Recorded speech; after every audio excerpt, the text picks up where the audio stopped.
Wakenya wakiendelea kukaza mikanda ya uchumi, yaelekea kuna miumano katika muungano wa Kenya Kwanza, ukizingatia matamshi ya baadhi ya maafisa wakuu wa serikali kuhusu mada hiyo ambayo yanazidi kuharibu badala ya kujenga. Mwanahabari wetu Grace Ng'ang'a anatueleza chanzo cha tofauti hizo ambazo huenda zikachangia mabadiliko kwenye baraza la mawaziri. This is an economic moment. Kupunguza gharama ya maisha ilikuwa moja ya ajenda yao kuu walipokuwa wanasaka kura mwaka uliopita. Ungedhani kuwa maisha yangekuwa mazuri kwa utawala ambao ulikosoa serikali ya Uhuru Kenyatta kwa kutojali kwa kumtoza mwananchi ushuru mkubwa. Tuesday, you will be choosing a plan that will reduce the cost of living. Simulizi la hasla liliwapa Wakenya imani ya kumchagua Rais William Ruto kwa kuwa alionekana kufahamu na kuelewa changamoto zilizomlenga Mkenya wa kawaida. Kura yenu ni ya kitendawili ama hasla? Kura yenu ni ya nani? Lakini mwaka mmoja baadaye mambo ni tofauti. Na ingawa Rais William Ruto anaahidi Wakenya kuwa anajitahidi kupunguza gharama ya maisha, maafisa kadhaa wakuu wa serikali wanazidi kutoa matamshi ambayo hayana huruma hata kidogo kwa Mkenya. Shirika linalosimamia kawi IPRA limeongeza bei ya mafuta, hivyo kuibua mgawanyiko serikalini. Alipoulizwa kama kuna nia gharama ya maisha kushuka licha ya ongezeko la kodi, mshauri wa kiuchumi wa Rais David Ndii alionekana kuashiria kuwa mkakati wa kufufua uchumi wa Kenya Kwanza ni ubashiri tu.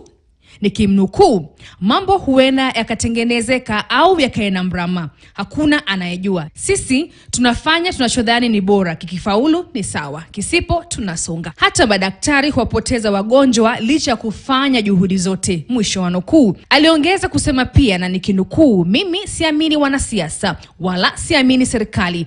Ikiwa una imani na hizi mbili basi umepotea. Mwisho wa nukuu. Mambo hayakuishia hapo.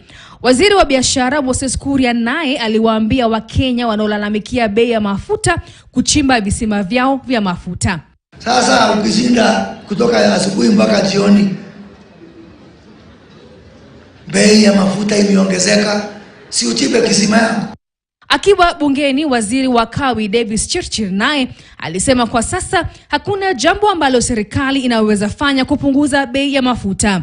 Kufuatia matamshi hayo, viongozi kadhaa wa Kenya Kwanza wanataka Rais Ruto kuwapiga kalamu Ndii, Kuria na Chirchir kwa kile wanachosema matamshi yao hayaakisi nia na malengo ya serikali. President Ruto, sack these people, otherwise serikali yako sasa hata small function like this inaanza kukaa kama iko na sura mbaya.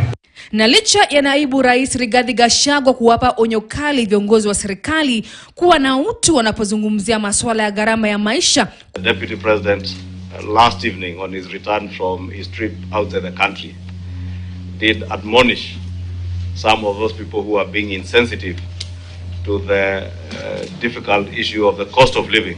Kuria anaonekana kuendelea na matamshi yake. Alisema na nikimnukuu, hifadhi ya mafuta ya Agosti itakuwa mnamo Oktoba. Kama waziri anayehusika na mgodi wa sekta binafsi, ni kuwashauri wafanyabiashara kuzingatia sayansi, sio vudu ya ukweli. Vudu akirejelea uchawi. Katibu mkuu wa baraza la mawaziri Musalia Mudavadi naye aliashiria uwezekano wa mabadiliko ya baraza la mawaziri.